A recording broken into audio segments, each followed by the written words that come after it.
Shyab Ramchandra ki jai. India has avenged Pakistan. It has taken a retaliation against Pakistan's Pahalgam attack. The Pahalgam attack was a very heartbreaking news where some 27 or 28 members of Ramchandra ki jai. In Mahabharata, Lord Krishna in the battlefield, he has told Gita, Srimad Bhagavad Gita,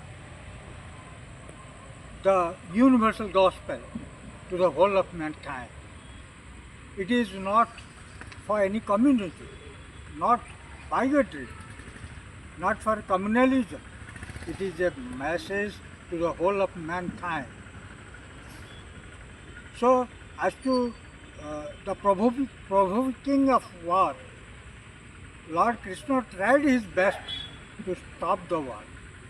Even he became a Shanti Duta to stop the war and to stop the violence.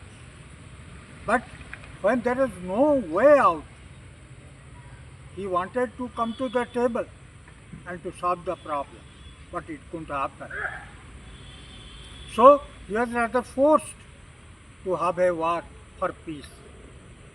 He started war for peace. He started war against injustice. He started war against corruption. So India has never attacked any country, any nation.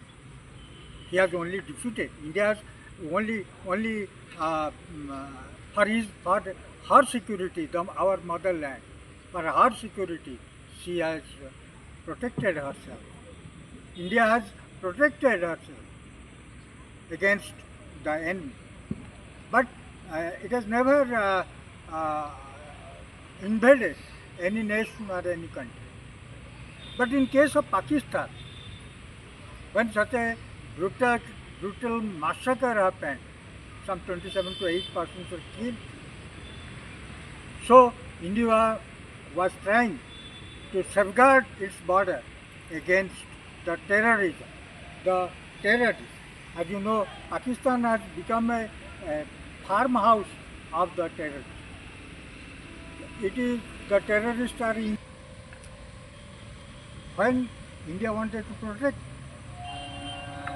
so it waged a war against the terrorists. I again repeat it, that India has fought against terrorism because every time India has suffered from terrorism from Pakistan. And you know, the Pakistan has become a production house of terrorism. And India all the time has tried to safeguard itself from terrorism. And when India attacked Pakistan, avenged the Pahalgam attack, it was against the terrorists. No civilian has been killed. No institution has been harmed. But Pakistan wanted to harm them. And the war started. And India is now the fourth force in the world. Pakistan can do no harm to India. And I pray the Lord for greater success in the war, for victory.